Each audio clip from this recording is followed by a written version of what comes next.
মাটির ঘরের উঠোনে রামু কাকা ধীরে ধীরে উঠছে। মণিবউ চা বানাচ্ছে। পুটু চারদিকে দৌড়াচ্ছে। গ্রামের সকালের মধুর পরিবেশ, যেন প্রকৃতির সাথে এক দারুণ খেলা। গ্রামের সাধারণ এক কৃষকের সহজ সরল প্রতিদিনের গল্প। এই নাও চা। আর শোনো, আজ কিন্তু হাটে গিয়ে পেঁয়াজ নিতে ভুলো না। আরে বউ, তোমার চা খেয়ে ভুলে গেলে বউ ভুলানির নাম হইত। কাকা, আমি চলি তোমার সঙ্গে। হাটে গেলে না মেলায় ঘুরে আসা যায়? একটানা কথা বলতে পারো, তোমার মাও হার মানে। রামু কাকা ও পুটু ক্ষেতের আল দিয়ে হাঁটছে। চারপাশের ধানের ক্ষেত, পাখির ডাক। দেখো পুটু, এই জমি আমার বাবার হাতে ছিল। এখন আমি চাষ করি। মাটিকে ভালোবাসলে মাটিও ফল দেয়। কাকা, আমি বড় হয়ে তোমার মতো চাষ করব। এই জন্যেই বলি, তুমি বুদ্ধিমান ছেলে। বাজারে নানা রকম জিনিস, গরুর বাজার, সবজির দোকান। হরেন মিয়ার দোকানে রামু কাকা।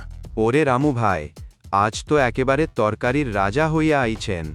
বউয়ের হুকুম, না আনলে ঘরে ঢুকতে দেবে না। কাকা, ওই বাঁশিটা নি? ঠিক আছে, তবে বাড়িতে গিয়ে বেজে যেন না ওঠে। রামু কাকা আর পুটু বাড়িতে যাওয়ার পথে শয়তান বিচ্ছুর সাথে দেখা। বিচ্ছু রামু কাকার জমি কিনে সেচের পানি বন্ধ করার পায়তারা করছে। রামু কাকা, একটু দাঁড়ান, আপনার সাথে কথা আছে। আমার সাথে আবার তোমার কি কথা? আপনি কি আপনার এই জমিটা বিক্রি করবেন? না, আমি আমার এই জমি বিক্রি করব না। আমি যদি এই জমিটা কোনোভাবে কিনতে পারি, তাহলে পাশের সব জমিতে সেচ দেওয়া বন্ধ করে দিব। এই জমির বিনিময়ে আমি আপনাকে দ্বিগুণ অর্থ দিব। না, আমি আমার এই জমি বিক্রি করব না। সন্ধ্যাবেলা পুকুর পাড়। রামু কাকা, পুটু আর মণিবউ পুকুর পাড়ে বসে। সাদা হাঁসেরা ভেসে বেড়াচ্ছে।